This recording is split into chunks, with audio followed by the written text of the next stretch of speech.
there was a stream going down behind these cottages, and the people used to always meet. There was a pump, a water pump just down the road, and they used to all meet there to chat and that. This was my dad, Jim Cassidy, being interviewed in 2011 by writer Samantha Library for the book Finglas, The People's Portrait, that she produced with photographer Darren Kinsella.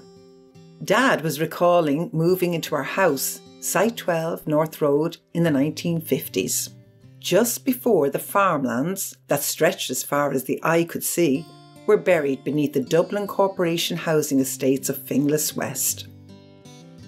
It seems likely that the old Finglasians gathered around the pump across the road at the cottages of the Watery Lane would have had a lot to say about those housing schemes that turned their village into a concrete Dublin suburb in just a few short years.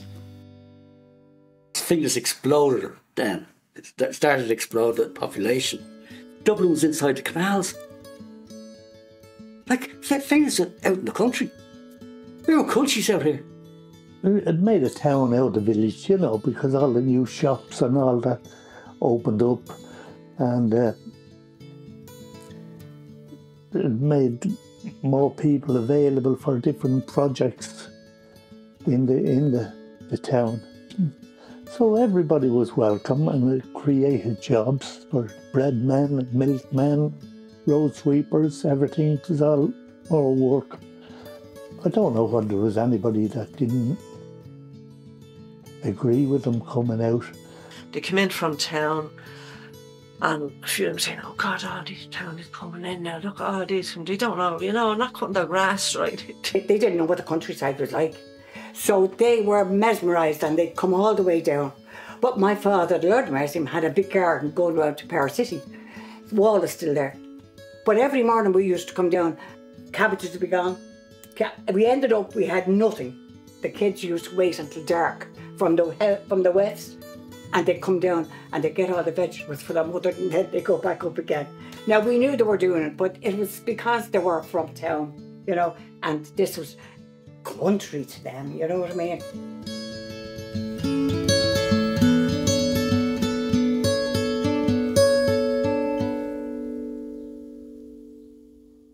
The attitudes of the locals to the newcomers was one thing, but for the new arrivals, most of whom had known nothing but Dublin's inner city until they were rehoused in the new housing estates of Finglas, with little or no amenities to support them, it was something of a culture shock. Mum came out to Finglas. She was only 19 when she came out to Finglas. They got the house in Kildaren Drive. I think they was built there, she was saying, 19. And she was, "Linda, God, when we come out here," she said to me, "it was a country village," she said. "I couldn't believe that. I found it very cranky," she says to me. And I used people coming out from town. There were just a couple of shops in the village, that's all. There was small, maybe one or two small, like country shops. Sold a bit of everything, do you know, that kind of way. The bus only came to the village then, and you had to walk. Wherever you lived after that, you had to walk it, and it was difficult, very difficult. My mother had her fourth child. You needed to have 4 children before you got a corporation house. So my brother Eamon was born in 1958 in February, and we moved out here in April 58. This area, Wellmount, was established at that stage, as the houses had been built about 2 years earlier. And I actually remember coming out on the bus a few days before we did the actual move. Daddy and Mammy and myself and my sister Mary came out on the bus, and we thought we were going into the back of Beyonds. It was so far from the city. And the bus didn't actually come up into this estate at all. The nearest bus stop was actually in the village. So we walked up what's Wellmount Road, but when we were kids that road was always called the New Road. Now it was a name, it didn't stick, but we always called it the New Road when we were kids. So I remember Mammy, she brought out her best china on the bus. She was afraid anything would happen in the move. I came from a built-up area, so I found it very hard to settle. It took me a long time, especially the bus problem, because you'd be going up the road for the 11 o'clock bus and you get to the top and next thing off it's gone. Like if you were a minute late or a half a second, it just went off. In 1957, I think it was, we moved out to Finglas, like a lot of people from the inner city. Although we weren't native inner city, but that's where I was born and grew up.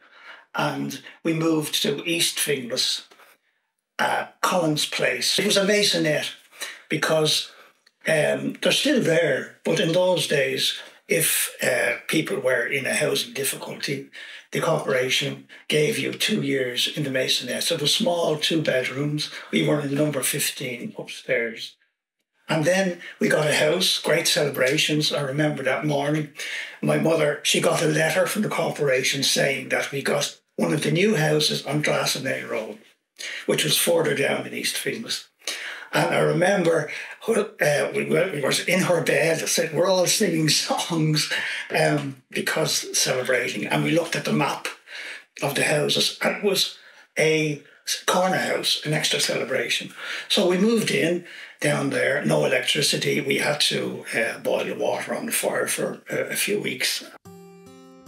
Some of the new residents of Finglas were less affected by the lack of electricity.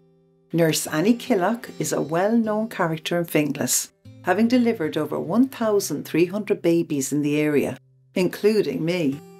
The cord was wrapped around my neck at birth, and I would have died had it not been for Annie's quick action. Her husband was an electrician foreman in Inchicore.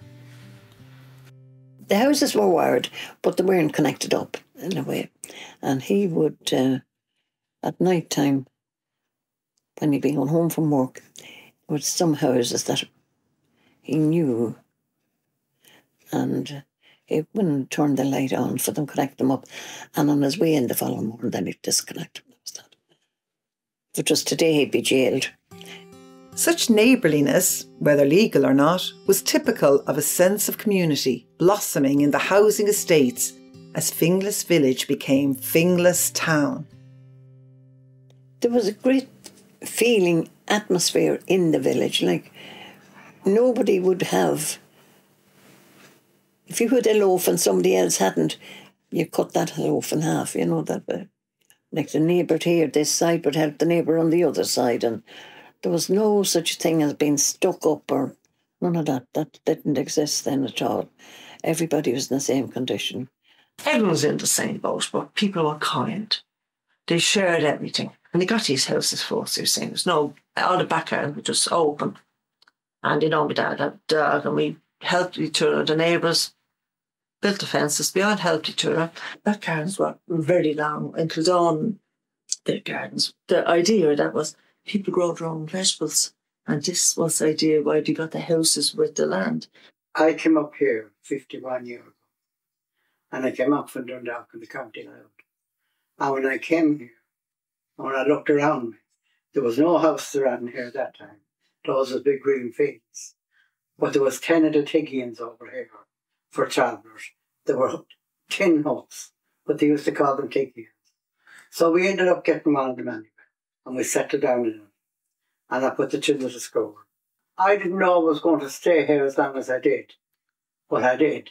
And we got in a lot of the settled people. They got to know us and we got to know them. And we made it up great with them. Because the travellers that time, the settled people didn't want you around when you were travellers. But those old Dublin people, it didn't matter. It didn't take much heed of us. And we thought that was great. So we got great friends with them. And with the people going to the chapel below, when we go to Mass. And we go on the Sunday at about 2 o'clock down to Patrick's Way. I got to like Finglas then very much. And I wouldn't live anywhere else now, only in Finglas. Living in Finglas back in the day, you know, we didn't have much in terms of infrastructure, shops. Eventually we had Super Quinn, and that was the first big one. H. Williams. There there was a number of shops started to build up. But when I was first there, we often depended on deliveries to the doors, and you had the horse and carts that came with, veg. You had the milkman that came in the horse and cart. You'd had the rag and bone man, and Dad used to love gardening. And we would be sent out with the scoop and a bucket for the horse manure, for the roses and stuff like that. But in those days, I remember also the funerals going down the road, which again would either be horse or cart, or the coffin being carried down the North Road. Another memory I would have would be the traveller barrel top wagons that would come down, and their journeys were seasonal. And they came to Finglas every so often. I remember, actually, those days, traveller women coming around the doors with the swag baskets. And often I'd come home from school and Mam and a lady would be sat there and they'd be having a natter and a chat, and the swag basket would be there, and Mam would be buying bits of cotton and needles and stuff like that. And you had stuff in a basket, clothes pegs and pins and needles and brushes, hair brushes and things like that, scrubbing brushes, and peg them into the basket and go through the houses and sell them. And he'd get a scrap. Because there was no work that time for the travellers. Our house seemed like luxury compared to where Mum and Dad had been living before. But times were hard for most people, and my parents were among many who needed help to get by. People who needed it did get help now. The Monsignor Glennon, he started dinners for the poor down at the bottom of the village, and mothers and children would go down and get a dinner there every day and bring out the old-fashioned sweet cans with them, and that would be filled up with a dinner to bring home to those at home. Now, they were sure of a good lunch every day, and they'd get bread as well. For a long time, we hadn't got much furniture at all in the house. That was something that was built up very, very slowly. We also availed of, it was sort of a soup kitchen at times that was down, I think it was in Rosehill or nearby there. Other people will probably remember that. At time, you'd be able to go down, you'd get bread that may have been the day before's bread and stuff like that. And a lot of the neighbours and a lot of ourselves, we were dependent on those things in those days. 3 bedrooms. Mammy and Daddy had the small box room. The 4 boys, had the big room in the front, 2 double beds. And the 3 girls had a bunk beds and a single bed in the middle room, if you like. So that's how we all fitted in. Meal times were hectic because the kitchen was very, very tiny. So this room, the sitting room, was also your dining room as well. But we ate very well. My mother was a very good cook, and she could make food go a long, long way. There was a vegetable man used to go around several days a week, and you could get your vegetables on tick for the week and pay on a Saturday. And I often remember my mother, not alone would she get the vegetables on tick, but she'd also get a shilling for the gas meter of the vegetable man and pay him back on the Saturday. There was a stew house down there at the end of down in the village. And we used to go in there, myself and a couple of friends. And she'd give us big cans of rice for the children and cans of soap. And they were very good to us. And then it was Saturday night, and that Saturday night, we'd go to the bottom of the hill, to the pub on the bottom of the hill. And we'd meet a lot of friends, settled people there. And we'd go home with them very great. Women had to sort of make ends meet coming to the end of the week and things like that. But I think community was there and people borrowed off each other. They might have had food off each other. They lent each other something. And on my own road in Benevan was a little shop there called McCann's, and you put all your stuff on the book and you paid at the end of the week. So people helped each other. I still believe that people are helping each other in Finglas today. The neighbours got together and formed what was called Wellmount Tenants Association. And you paid a few bob, not much, a little bit of money every week. And they bought lawnmowers, shears, ladders, and things like that. And during the summer, you could go up on an evening and borrow a lawnmower because nobody could afford to buy a lawnmower of their own. There was no animosity at all. Everyone looked after one another. You could knock at your neighbour next door, get a bowl of sugar or a cup of milk. You know, there was great commodity there with the neighbours around the area. It wasn't a bad thought in anyone's mind. You know, you got everything done. Neighbours were neighbours. You could walk away, leave your hall door open, go into your neighbour's house. Mary, I'm looking for a slice of bread. Have you any bread? You know, and that was the things that were going on. Like in my time, and then I started off then. I think I left school when I was about 12 and a half. As I grew up, our play area, if you like, was the countryside, and myself and my friends picking blackberries, bird watching, climbing trees. All of that was a huge part of our childhood, and as we got older, we explored further into that countryside, and it is. I recently read Gabriel Byrne's book, Walking with Ghosts. He grew up in Walkinstown, and he talks about the same thing, that it engendered in him a love of nature and the countryside, and I have to admit that would have been my own experience. Patrick's Well now. We used to do that as kids. Go down there and keep it clean, maybe take any papers that were in and out. Go up to the cornfields, walk around the cornfields. You don't see them anymore. There's nothing there. The activities are that we made them ourselves. You know, we had to make them for ourselves. We'd nobody to tell us, well, you can't do that. We used to go off. Hikes, we call them. We go off today. You could hear cows mooing. You could hear because just across the way there were fields, and that was the great thing about our childhood. We could go off for the whole day into the fields, play, climb the trees, go down to the areas we thought were mysterious. We call them the Everglades. Now, the big problem with that was you weren't supposed to be there. And as being young, timid kids, or I was particularly timid, that I was always afraid of the farmer coming along. Dick Deverell, or Craigie himself, who never came near the place because he was the landlord. So now and again you would be chased off, and we were terrified of that, and it kind of spoiled it.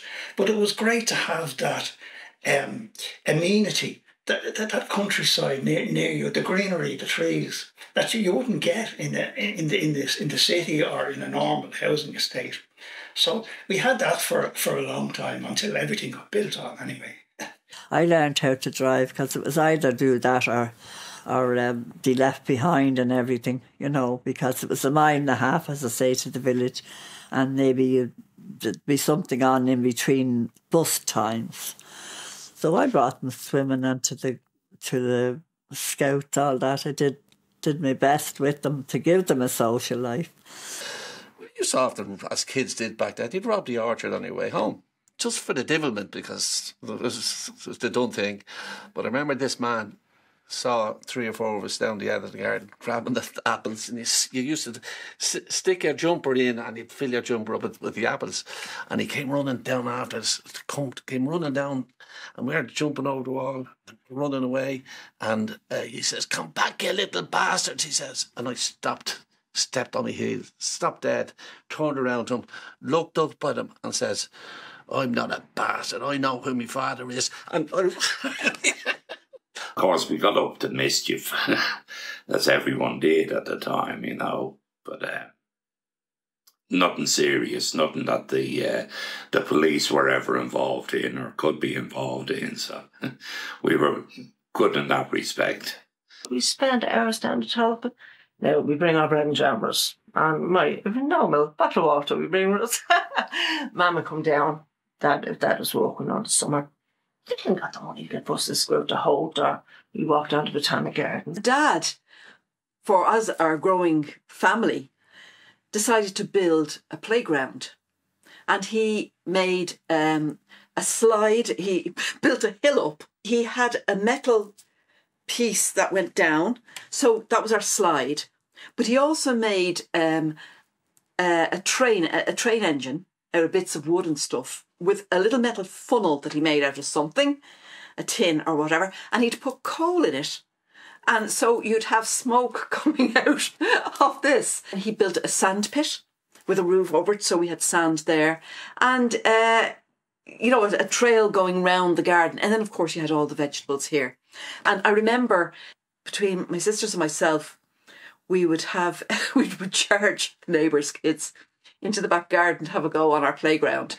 I mean, we had a seesaw as well and swings and everything like that. Unbeknownst to our parents, yeah, we were making a few bob on the side.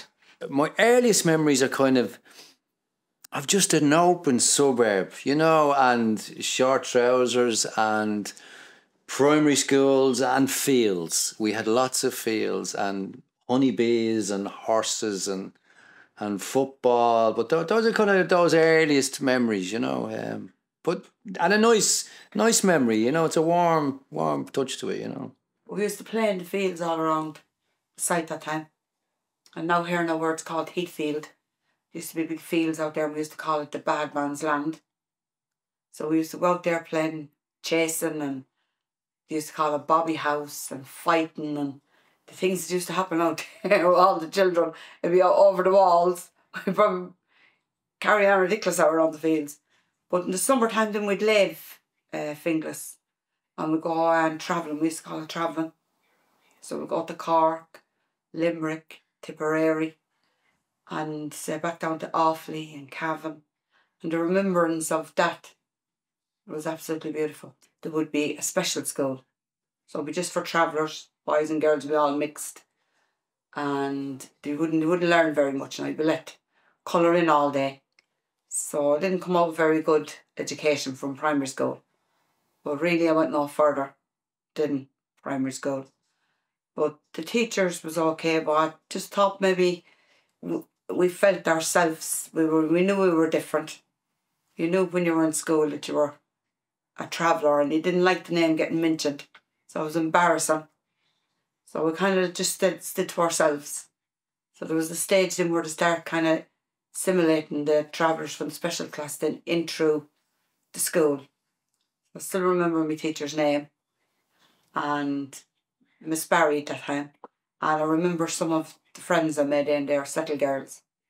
There were various roads out of Finglas. There was the road which we called the back road that led over to Cardiff's Bridge and then on to Cabra. And then there was Dunsink Lane that led up to Dunsink Observatory. And on our summer holidays, like we myself and a group of friends like would head off every day, like, and go on these treks. Certainly up Dunsink Lane. Dunsink Lane was beautiful back then. It was a chestnut-lined road, and we would walk up that road and up to Conker Hill, right at the top of the road, opposite the observatory. On a clear day, if you stood on Conker Hill, you were looking right out over Dublin Bay. You could see Hout Head, Dublin Bay. You can see right out to the sea. And that hill is no longer there because they created a dump there for many years, like, and it changed the whole landscape. While the housing estates were rolled out at lightning speed, amenities were often slow to follow, so the newcomers had to use their own initiative. In 1962 they formed WEFTA, which was West Finglas Tenants Association. All them people were ordinary working class people that moved out to Finglas, and they formed this great, wonderful centre then. They used to have a little outing in the Drake Inn. It was Sunday morning to raise funds to try and communicate to get a building done. And they'd raffle off, we say, a bingo session. They might have a bag of spuds or a chicken. You know, things like that started off. And that's where they kind of started forming the association up. Used to pay a couple of quid a week. A shilling a week was basically what they paid to get the centre built then, because the centre was open in 1970. And a shilling a week. We'd had bus trips out of here going to Portmarnock, Donabate, out to Skerries, different day trips. And it was great, like, the kids. Like, part of them was you had to queue up and so many people went on the bus. And then, like, they had in the 70s, then when they started, 68 actually, when the association started off the community games with the likes of Walkinstown, and I think Santry was involved in it. And the association met with Dublin Corporation, as it was then, and decided then that they put a proposal in that if people wanted to buy their own home, they could do so. And that was an agreement made with the association for people to buy their own homes. And then that's why the name changed from WEFTA to WEFTRA. It was West Finglas Tenants and Residents Association then, back in the 70s. Wellmount had their own little committee. Dunsink had their committee. Deanstown, in and around that area, you know, Barry and Casement and Mellows, they all had their own little small committees. And then the executive was here. And it started off then, there was executive members in the hall. So they'd come with the problems to the executive members and they'd iron out the problems, organise sports days out. You know, they'd have their own sports days. Used to tug of wars. Used to be a tug of war used to be going on. By the 1970s then, as the first generation of children born into the new Finglas town were coming of age, Finglas was finding its feet. So you had these extraordinary juxtapositions, that you had a modern suburb built on an ancient village, that you had things going back to King William's ramparts and legends of St. Patrick, stories of St. Patrick and sort of various historical events. You also had Finglas being the Fox Rock of Dublin in the 18th century, because the air was very, very good above the city. So you had old houses that were there, and then you had modern estates that were there, and you had that perpetual contradictions and juxtapositions of different things. So as a writer, you become quite fascinated by the landscape around you. You have First World War cottages, you actually have houses built like my parents' house in the 1940s, you had houses on the North Road, and then you had this dual carriageway, like a massive scar cutting right through that community. And so it was the world I understood, and it was the world I wrote about, and I wrote about it primarily in 3 novels at the beginning of my career as a novelist, and one is called Night Shift. It's the first and last book ever written about welding rods, and my first job was in Orlegan, which was a welding rod factory as part of the Unitair complex. There was this move to get people very often out of school early, get them a reasonable education and get them out of school early, and the expectation was always that you would go into a trade. And certainly that's where I went. It's a bit like now, I suppose. There were jobs. And for the summers of 1972 and 1973, I worked in Finglas Laboratories, which is not there anymore. An interesting place. It's processed photographs, the ones you took, and you have to send into the chemist, and they did them. By the 70s, the families that had settled into the new estates of Finglas East and West had put down strong roots. But Dublin Corporation hadn't finished building yet, and there were troubled times ahead. Finglas West was developed. Finglas South wasn't. I mean, I remember the first image I have of Finglas South were these big walls arriving on the backs of trucks, and all of a sudden a house was built, 4 walls. Literally, bang. And the fatal mistake at the time that they made with Finglas South, and there's absolutely nothing wrong with Finglas South, but what they did was they brought communities from all over Dublin and put them into the one area. And I think that was the start of Finglas South probably not going to plan.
declancreative.com